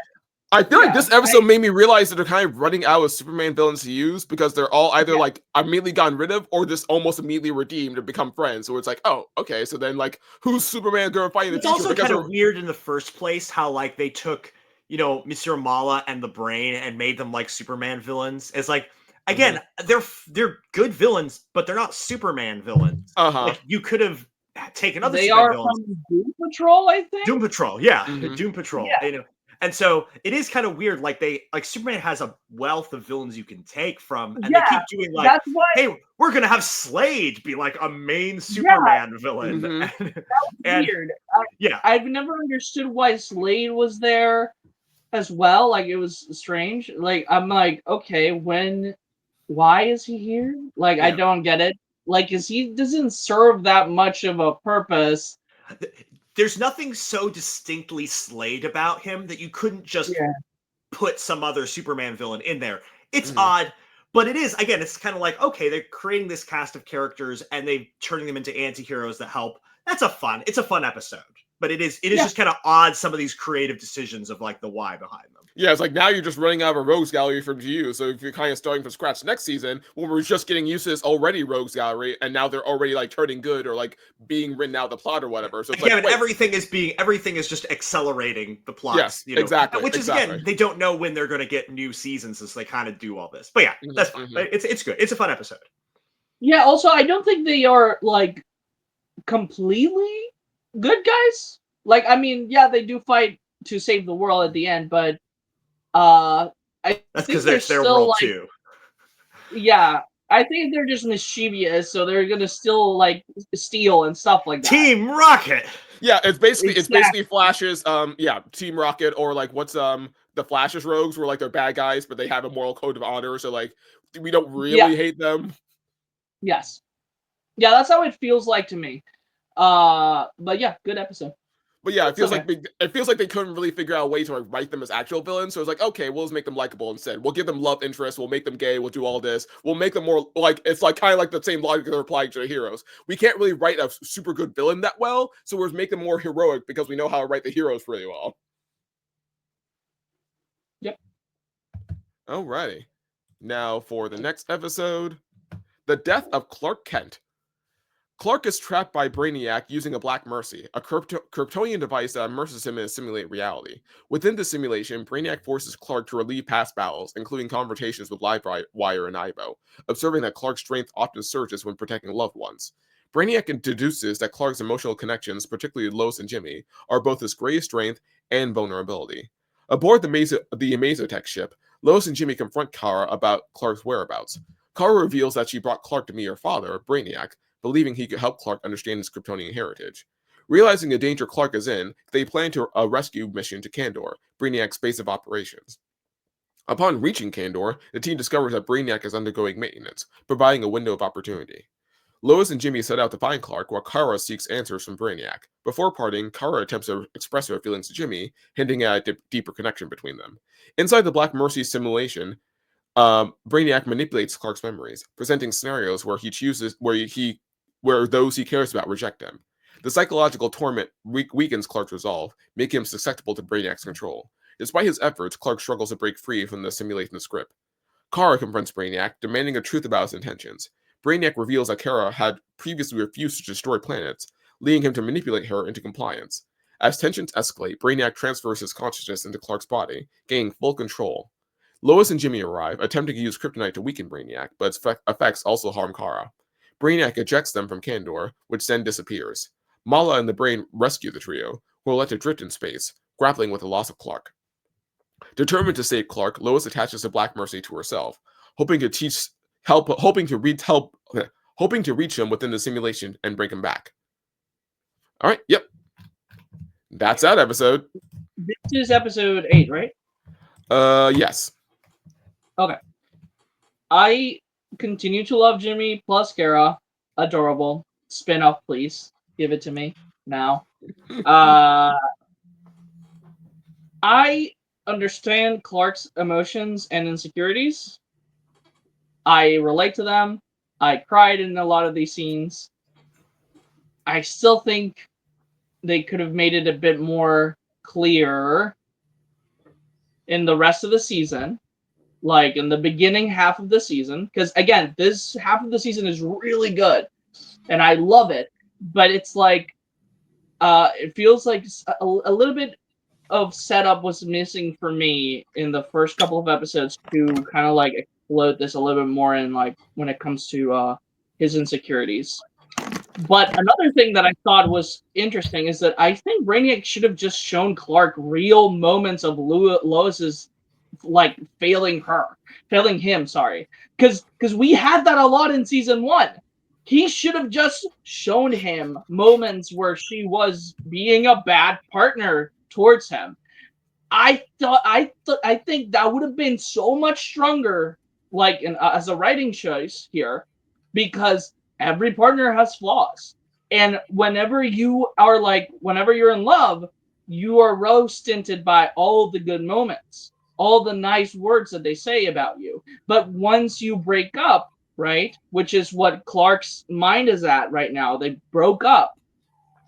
You start like visioning all the moments that they hurt you, essentially. I think it would have been incredible for Brainiac to take those moments where Lois failed him from season 1 and the season, and it would have been very strong, like a bit stronger for me. The only thing that, yeah, I guess that couldn't happen is like, I do understand that it's in his head and it's his memories and stuff like that, but I think it would have worked better, in my opinion, like for the Brainiac takeover. I'm not saying it's bad. I'm just saying it would have been better if it was like real moments instead of fake ones that Brainiac fabricated. I think that's fair. I think that it could have been stronger if they had just used real moments. Mm-hmm. I think that there's certainly something they're going for is how our negative thoughts can distort our reality. Right. Yes. And so I think that's the metaphor they're going for. And so I understand why they did it that way. Mm-hmm.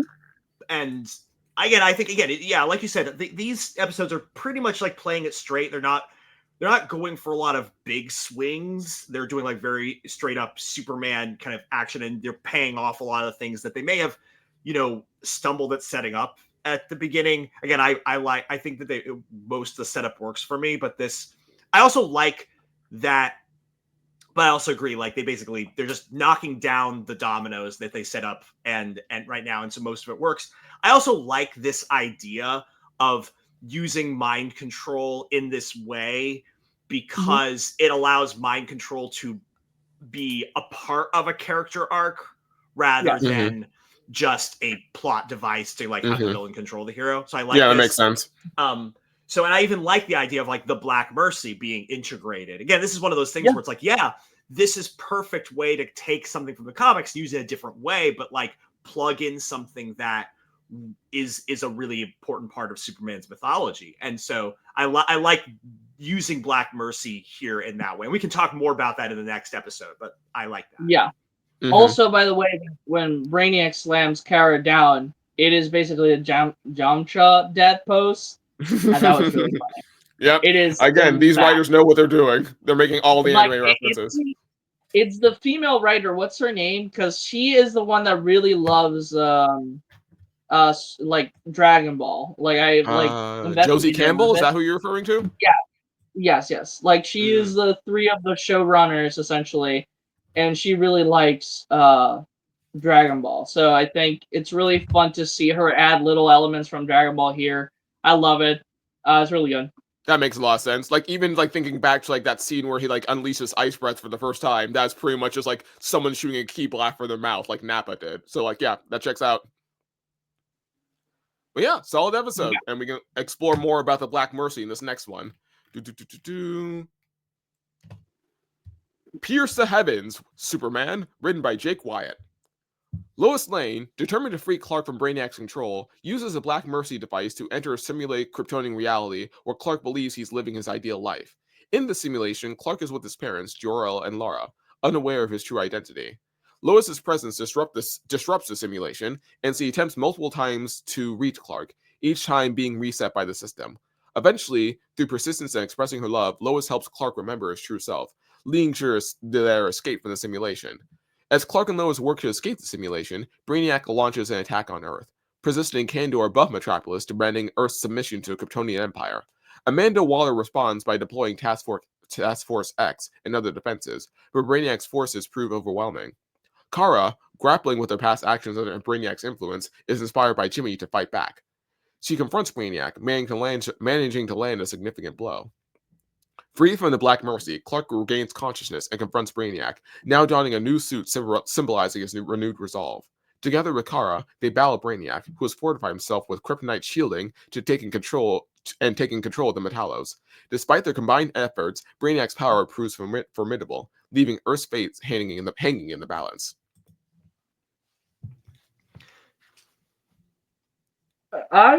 I really like the fact that in this episode, finally, like we have like a actual apology from Lois. She hasn't apologized for anything she's done. Nothing. Nothing. The entire series. No. Nothing. So I love the fact that finally we get an apology. I wish it was more concise of everything she has done, but it's good enough for me to be like, okay, we got a cool anime moment when they break out. It's sweet. It's nice. Absolutely. That's beautiful. Again, animation, everything. Oh, it's incredible in this episode. Fires on all cylinders. Yeah. You know what? And what's so funny to me as well is that in Brainiac's like, this is your heaven kind of thing, it's still awful because your parents are still treating you like, you're weak, son. You're pathetic. So I find it really funny. Yeah, it makes Superman's fantasies are self-deprecating. Yeah, like I really wish we'd gotten like an actual like one more scene of like the actual holographic Jor-El, and like the first time we meet like actual holographic Lara. Like I would have loved to see like the pain in Superman's like voice and feelings like when he actually like meets his parents for real, and it's actually tempting for him to stay, but he still chooses to leave. Like kind of like the actual Black Mercy episode from Justice League. This is my criticism of this episode, and this is where I've been comparing this show favorably to the Bruce Timm in many ways. But this is one of the examples where the Bruce Timm version of this story is just so much better than this one in the sense that it's a fully developed world in the way the Justice League does it. And I know obviously this is doing something very different, but I would have liked them to spend more time within that world as an idea of like, if this is his ideal world, or this is the world that he thinks is his reality, let's spend some time there before it gets broken by Lois, so that you feel that more emotionally. Because the idea is that he's using this world as a fake crutch to deal with his insecurities. Okay, what is this fake thing this world's offering him that's like the fake solution to his insecurities? Like, what's the thing that's tempting him? And then makes it all the more compelling when he chooses finally to give that up in order to get the real thing, the real solution to his problems. Right. Yes, and that's the problem, is that Brainiac doesn't, but I think it's smart at the same time. It's like, yeah, it's not a great writing choice, but Brainiac does not understand mushy feeling like stuff. So it's strange, because at the same time, we, like, story-wise, we're trying to say this is the reason why Clark is here, because he's getting what he wants, essentially, a family and everything that will accept him just the way he is.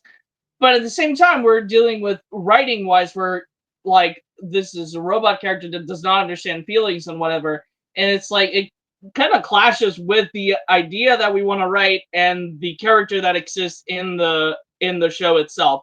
So it kind of like, that's where the conflict happens here. But I think that you actually could have, if you spent a little bit more time in setup of that world, you could have actually brought out that incongruity a little bit more. And I think they had trying to have their cake and eat it too with Brainiac, because they kind of sort of imply that he has emotions to some extent, it's just he chooses to ignore them. Because he mentions that with Kara, like in the final episode. It's like, oh yeah, even now, I love you, and I'm feeling bad about beating you up, but I'm still going to do it anyway for the sake of my goals and for the sake of the Kryptonian Empire. So like, he still technically has emotions, but he still chooses the wrong decision. So I think there could have been a fascinating class of philosophies here, where like Brainiac still like appeals to the emotional side of Clark as a robot who also has emotions, but he's like, but he can't understand why Clark would choose something else. Like, he would presume Clark would be like him and wants this other thing instead. But like, but everything when like Lois and Clark reconcile and they just go full on,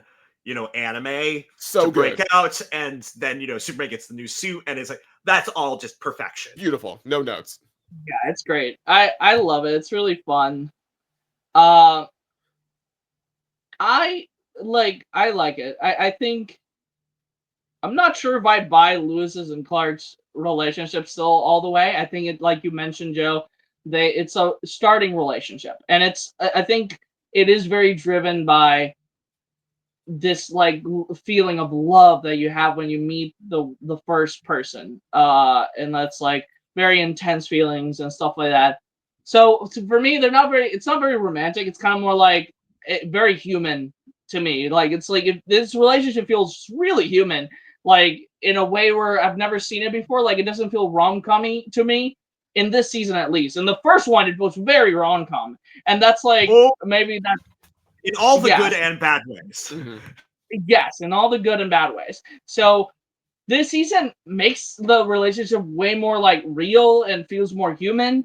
But like but at the same time, in all the good and bad ways. Yes. Yes, exactly. So I'm like, they're okay. They can be together. I just don't feel romance right now between them. And I think, like, to like reference something like I've learned from Joe, because like for me, I'm not super big on romance, and I'm not really drawn as much to rom-coms, and like I know Joe more is, and like, but like a way he put it really like appealed to me, that like made me see like the idea of romance in a different perspective, where it's like the goal in a lot of rom-coms is both the main characters learning to get over themselves in order to like move forward with this relationship and accept it as like this relationship as a new reality.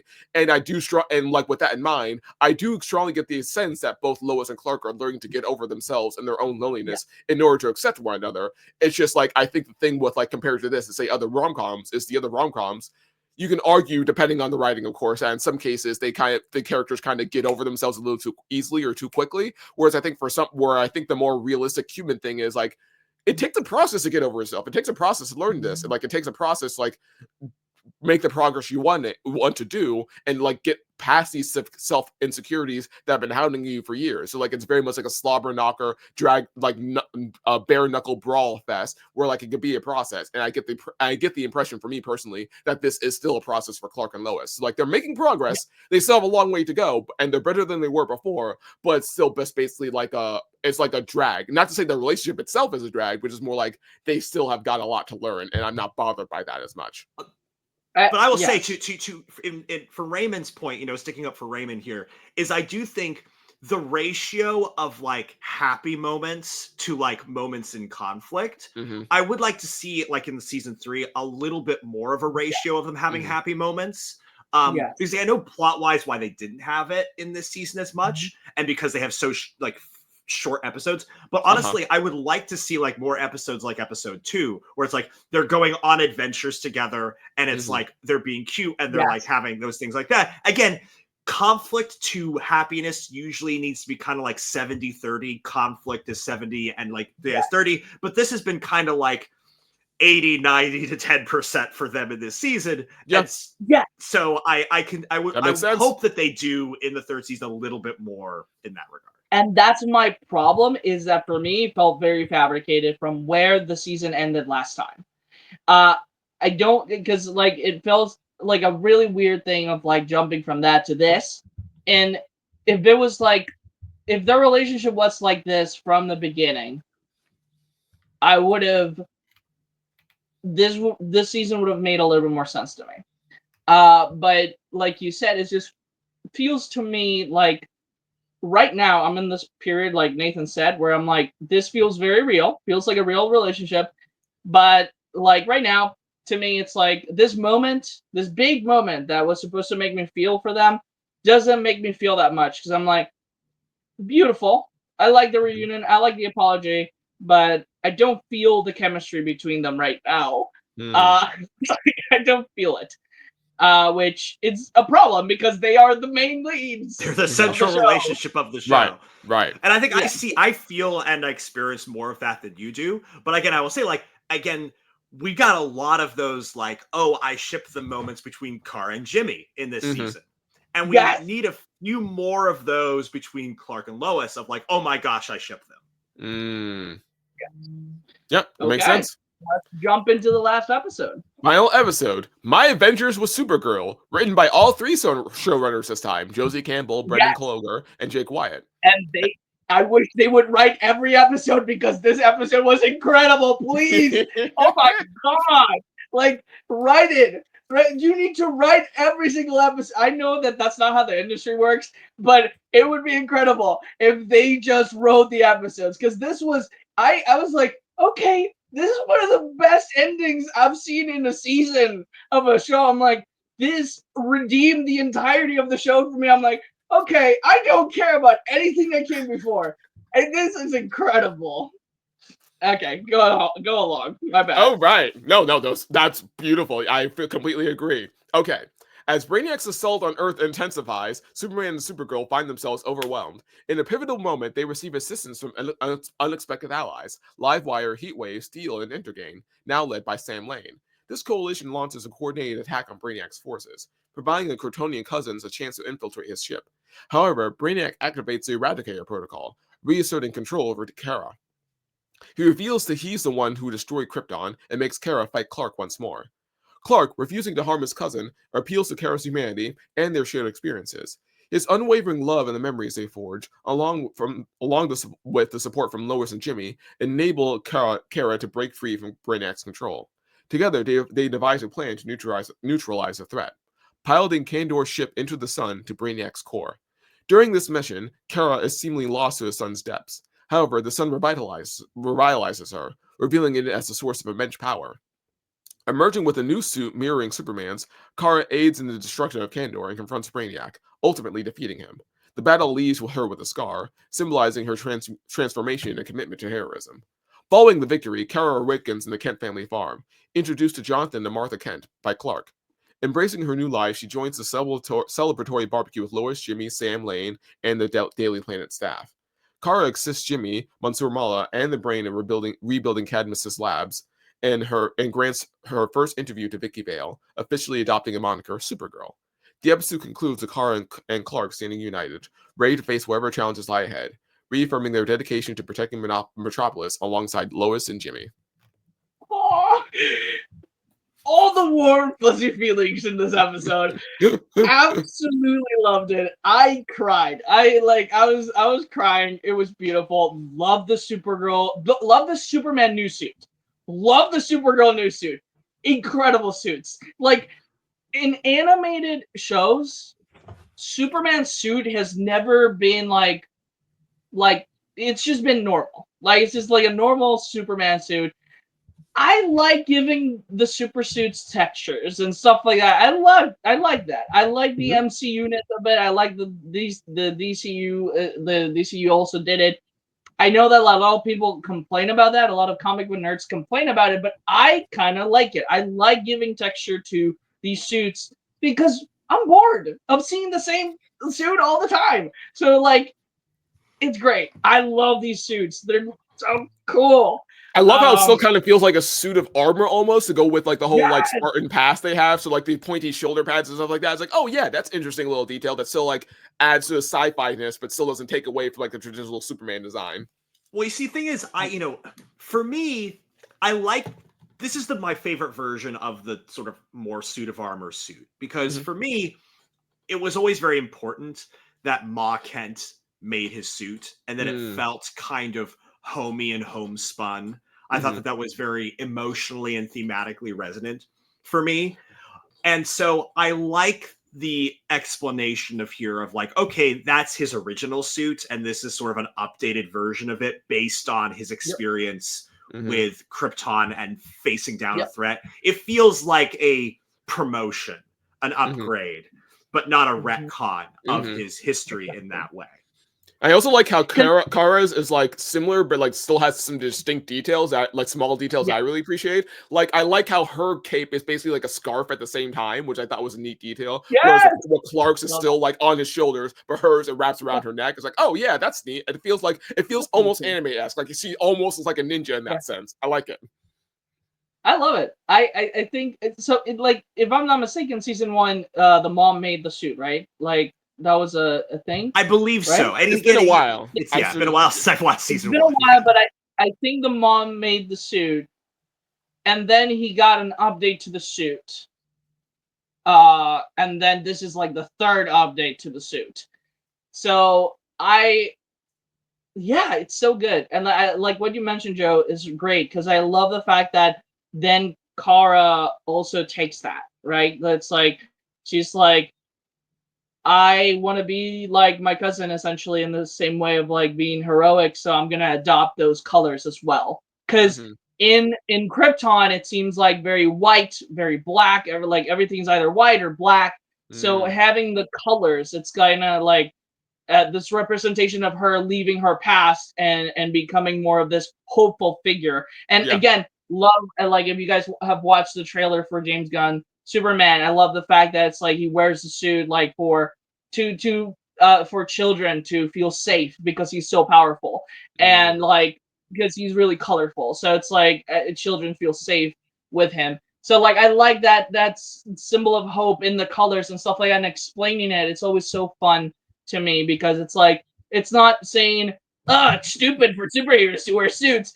No, but it's like giving it purpose and giving it this emotional weight to the suits because they're such an important aspect of a superhero. It's like that's like the whole thing. This whole episode does a good job of just being pure catharsis of like, okay, this is you have all the heroes and they fight the villains, they beat the villains, and again, like the villains help in that struggle, and then of course, Amanda Waller's out of the question, so you got set up. Lex Luthor is now the new main villain of next time. And again, I like where they got to that point. I just wish there's like more stuff in between that could have showed it, but I understand they just didn't have time. Where it's like, I totally understand Lex Luthor making his own business and teaming up with Destro and Amanda Waller being on the run after what she did. I just would have loved like one more scene in the middle of all that to actually show that transition as opposed to jumping there. But I understand they had to make more time for everything else. I love how now Kara is going to be like, okay, I'm fully like going to try to embrace this world that I'm in. And I'm looking forward to seeing what does she do next as she attempts to learn about Earth culture in that way? What is spin off? And they named this episode My Adventures with Supergirl. Yeah. Yes, yeah. And I'm looking forward to seeing Clark and Lois trying to mentor her in that way. And this is it's going to be really fun to see what these characters do next. Again, like at the end of the episode, she chooses to stay in Metropolis, and so Clark and Lois are saying, okay, we're choosing each other in this life.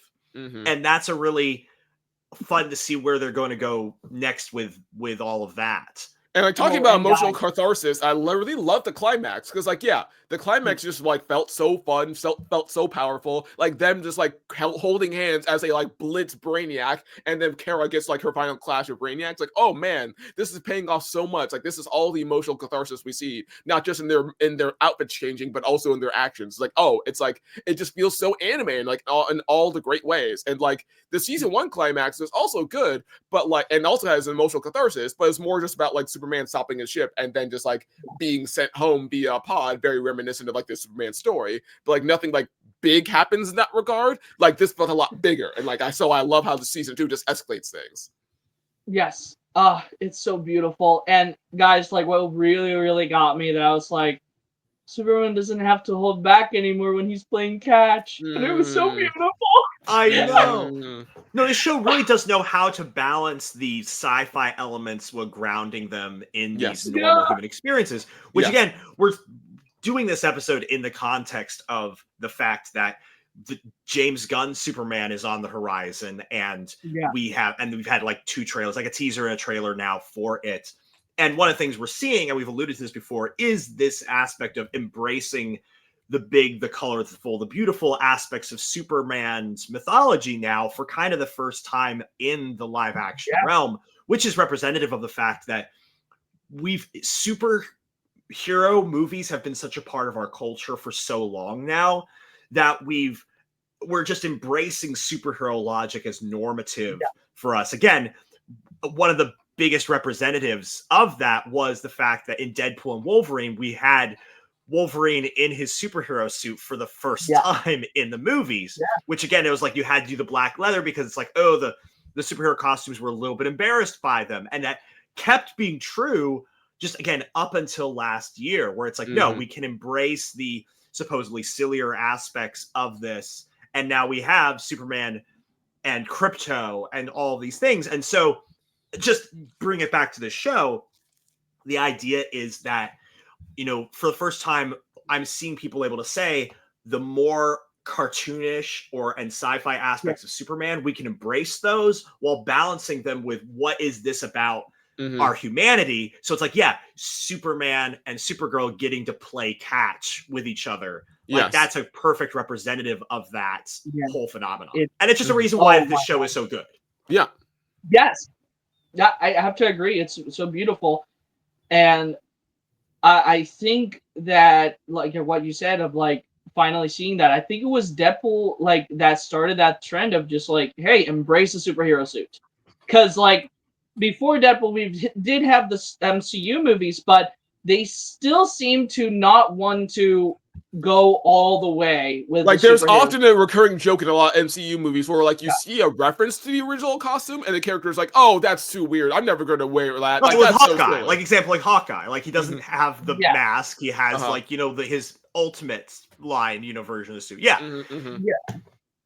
But I love the fact that they essentially embraced it a little bit more in the Hawkeye show. He was wearing kind of a bit more superhero-esque suit, and I thought they were gonna complete that arc in season 2, but I think they canceled season 2 of that season show. 2 is still happening. Jeremy Renner may not be involved, which would be weird, but in any case. So it's been a gradual process of the MCU stuff gradually accepting it more and finally culminating in Deadpool 3. Yes, I think it's perfect, and I think James Gunn, I'm so excited because I think James Gunn understands these characters more, the superhero characters, more than any other writer I've seen so far. Certainly more than Zack Snyder. Yes, and I am so excited to see his Superman because it's building on this one. Like it really is, because it feels like this one came along and it's like, guys, this is Superman. This is more Superman than we've ever seen Superman being. And then James Gunn is like, let's make Superman in live action. And like according to the trailers, like I love the things we're gonna explore in that movie because it feels very, very Superman, and I love it. And I love Crypto. Like, it's weird that he's not in this show. I think Crypto would fit in really well in this show. Oh, absolutely. Yeah, like, so yeah, it's like weird. looking forward to season 3. I see a lot of, I mean, like the art we're getting is like we're going to get Superboy. We're going to get Cyborg Superman. Cyborg Superman. Yeah, and like it seems like that. they're like what the characters are introducing. It seems like they're vaguely setting up some sort of Death of Superman type storyline. So we'll see what happens though. And so I'll be interested again if we get Superboy. Then it's like, okay, well, so you got. Just like Kara is like, okay, Superman is the very much, he feels human and feels alienated from humanity because he's not. And you got Kara who's feels alien to humanity but wants to embrace it. Like, if they bring these other super types in, I'm curious, okay, what thematically will they be adding to it?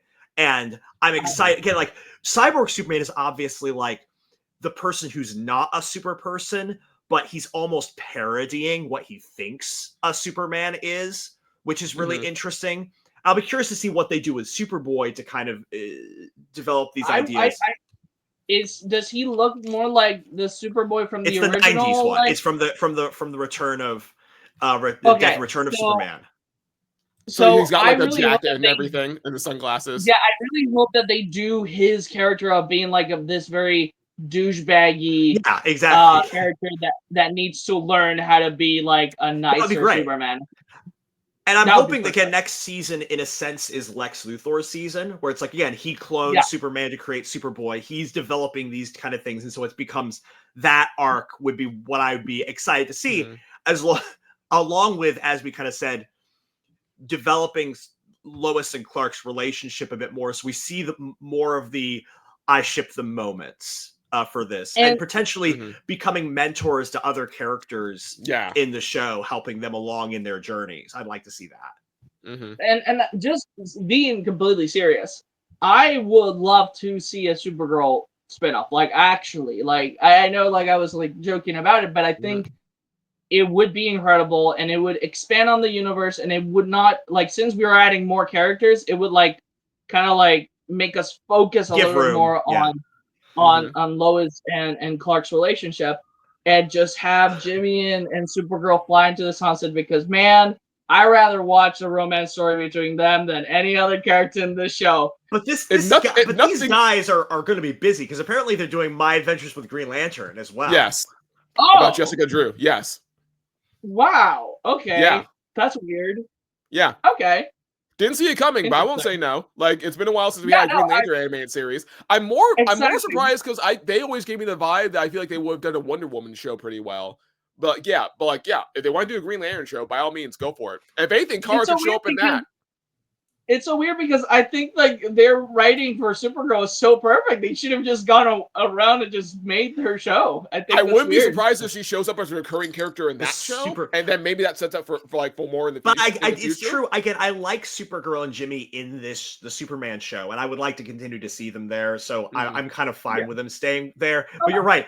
Well, I have to say again, as a Superman fan, I'm eating really well right now with all of this, and I do feel like eventually we got to bring Wonder Woman back, and it's her turn to have like a TV show and a movie and stuff like that. And I think that these people could do that decently well. So hopefully at some point that can be a thing. I think they're writing the characters very well and they're really likable. So I want to like superheroes again. Like, I don't want to like, nuance. Like, and I love nuance. Don't get me wrong, but it's like, I like it when it's done right. Don't let the nuance spoil the fun. Exactly. Not when the nuance spoils it. But yes, before we leave, Joseph, we are eventually going to do a Thunderbolts episode. What do you think about Thunderbolts? I absolutely love it. Again, the whole idea of really, I mean, first of all, it's a story that actually feels like they're introducing these characters to you for the first time. You don't have to have watched all 10 spin-offs of it in order to get it. And they take care about having the plot and character and themes about self-acceptance all working together and saying, hey, let's love each other to redemption. Again, without making it like not feel like a superhero thing. No, I love it. I think it's one of the best written and acted Marvel projects in a long time. So it's quite possibly the most fan. introspective the MCU has been in a while, and I really appreciate that. Yeah. With that being said, thank you so much, Joe, for being part of this episode. Our recurring guest and our only guest in this podcast. Thank you so much. We will see you next time on the Thunderbolts episode. Goodbye, guys. Bye. Woohoo!